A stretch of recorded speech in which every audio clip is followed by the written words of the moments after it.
Hey guys, welcome back to the channel. Thanks for tuning in today. Today we are going to talk about Pit 20 North. I'm going to do a breakdown of where I've caught fish in there, where I've seen fish caught in there, what baits work best in there, watercolor, all that good stuff. Before we get into there though,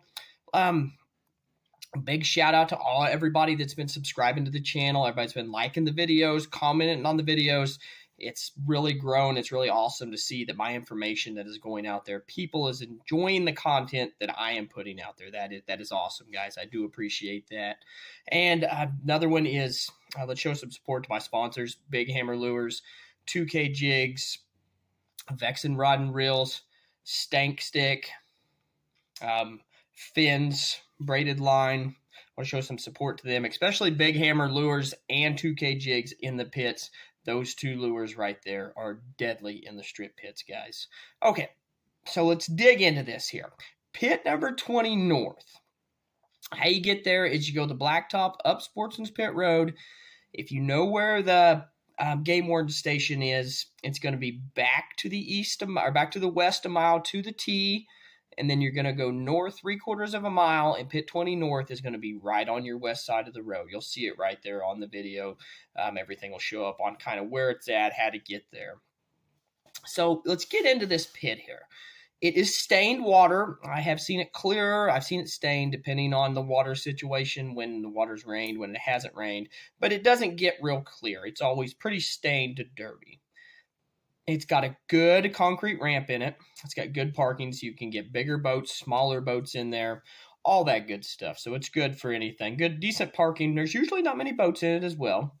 So, but it's got good room. You can get a big boat in there, little boat, good for all accesses. So let's jump into this now. The first cove, what I'm going to talk about first cove, the first place I'm going to talk about is to the east, right where the boat ramp is, right where you put in. And the red right there is the best bank that I've found in this pit. That there, I have caught them pretty much all 4 seasons on that bank right there. I've had caught a 5-pounder. I forget what year it was, 2004 or 5, many years ago. In our last pit tournament, over this last year, that is where one of the fish got caught. Well, the only 18-incher brought out of there that day was caught off of that bank there. It is good with a jig in the early spring and the winter. Good with a jig, works good in the summertime as well. I like to go with the 2K Jigs wrecking ball with the round head on it in the wintertime, and I like the PBJ stripe. When I throw that color of jig, I like to throw it with a Zoom Speed Crawl trailer.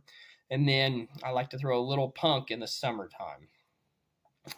And I like to throw a trailer on that's a Missile D-Bomb, or also Reaction Innovations Smalley Beaver. And then jerkbait works good on that bank as well in the wintertime. And then a 10-inch worm works good in the summertime. I'll get into those colors later on what to throw and all that stuff. Now, the blue is good in the winter and summer with a jerkbait and a jig. The green, the blue right there, actually, I've seen that in the pit tournament. That's where the only other fish was caught, was actually back in that cove. So they'll move basically right there in the middle there to just get out there, and we'll get into that. Or, nope, sorry, I jumped ahead there. The blue, yeah, it's good in the summer too and winter. Sorry, I jumped ahead there. I don't have the video in front of me there. The pictures show me where everything's at. Now, the green is good during the spawn. I've never really done good there, but I love the looks of it. It gets really shallow right up there by the boat ramp, and I've never been in there in the spring when they're spawning, but that is an awesome bank. Now, what to throw when they're on the spawn is a Texas rig. Yo Mama works really good. Anything that imitates a shad, or not a shad, but a bluegill, which a good color to throw is green pumpkin and chartreuse in that Yo Mama. I forget the exact color of it, what it's called. That's a good start, or green pumpkin. And then I also like to throw a green pumpkin magnum finesse worm on a shaky head. Or another thing is a Cinco that works really good on those bedding fish.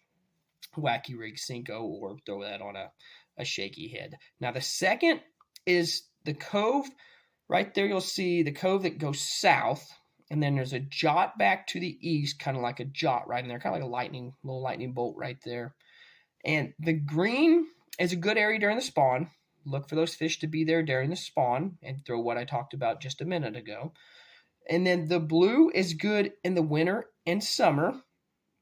That's where I was jumping ahead there. That's where I seen that only other fish caught where there was actually ice on that back, right where it drops back. The whole pit was iced over back there in the tournament we had there in January. So it was really weird for him to be in there, but right out there in that channel, that's where I'll get into that where the white is. But they chase shad out there and they'll move up and down to the banks, but that's where your bigger population comes in. And a swim bait works really good out there too when they're eating on those shad or the A-rig. So anytime you see them out there chasing shad, after shad bust in the summertime, the A-rig, you need to go to a swim bait. I like to throw a big hammer 3.5 or a big hammer 3-inch. And I like to throw that on a quarter ounce all the way up to a 3/8 ounce, depending on how deep they are. That pit isn't real deep. I'll even throw a ½ ounce from time to time.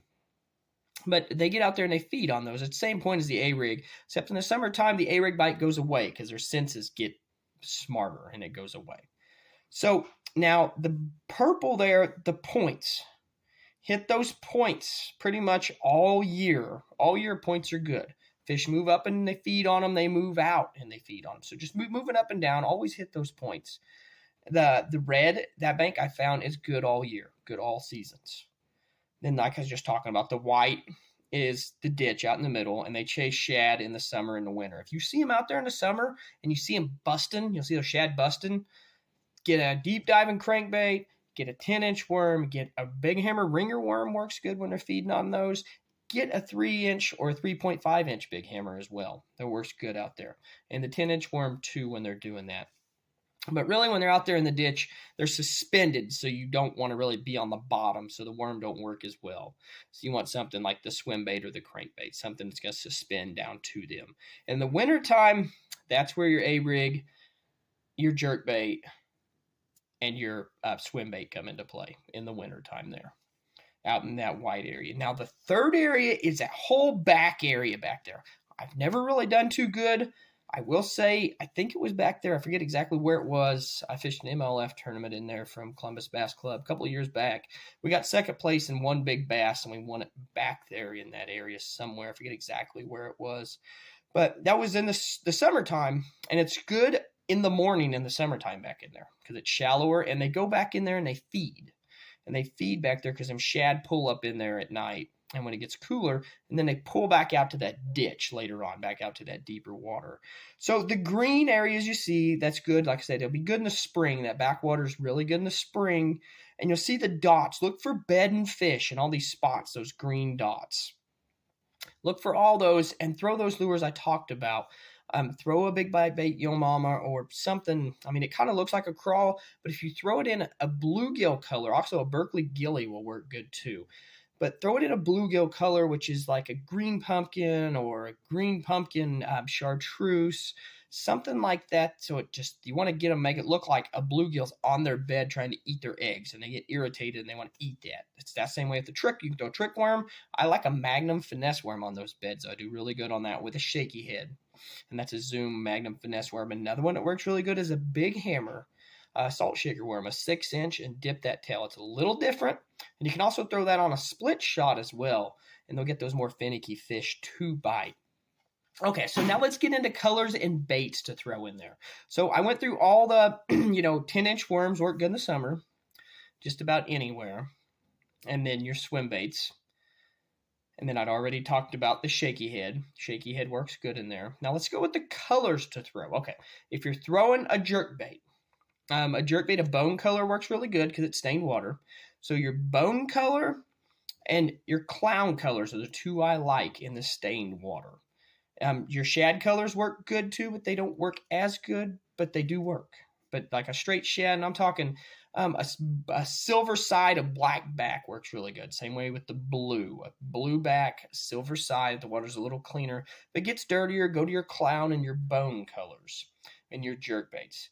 Swim bait wise, throw your shad colors, anything a little wider, a little more white in there since it's a little dirtier so they can see it better, or any kind of anything with kind of sexy shadish, anything with any blue or a little bit of chartreuse in it. Not a whole lot because it ain't that stained, but look for anything of that nature for those colors.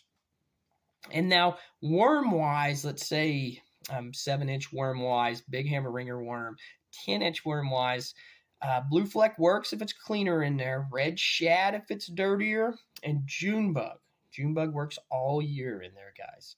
June bug is a good color to throw in the pits because their main forage, a lot of these pits, is bluegill. So throw that June bug in any stained water, and they love that. Another one is candy bug, but that's only by Zoom, though. So Zoom 10-inch worm, I prefer Zoom Old Monster when it comes to a 10-inch worm. I like candy bug or June bug in those colors, in that dirtier water. Black and blue works good too. 7-inch power worm, I like to throw blue fleck, black or red shad in the dirtier water in there. A lot of people say tequila sunrise too when they're up on beds and they're really eating those bluegill. That tequila sunrise works really good. Then in the big hammer ringer worm, I like to throw magic bug, black and blue, or green pumpkin does work in there too, or June bug is my favorite when it gets to stained water. Now onto the jig colors. I like to throw a PBJ stripe in the wrecking ball. And then when it comes to the little punk, I like to throw what is called, I lost the name of it there. It's a bluish greenish color. I forgot to have to look that up on there. But it's a bluish greenish color. I'll tag it in the videos there, the exact name of it. I went blank there on the name of the color, what they call it.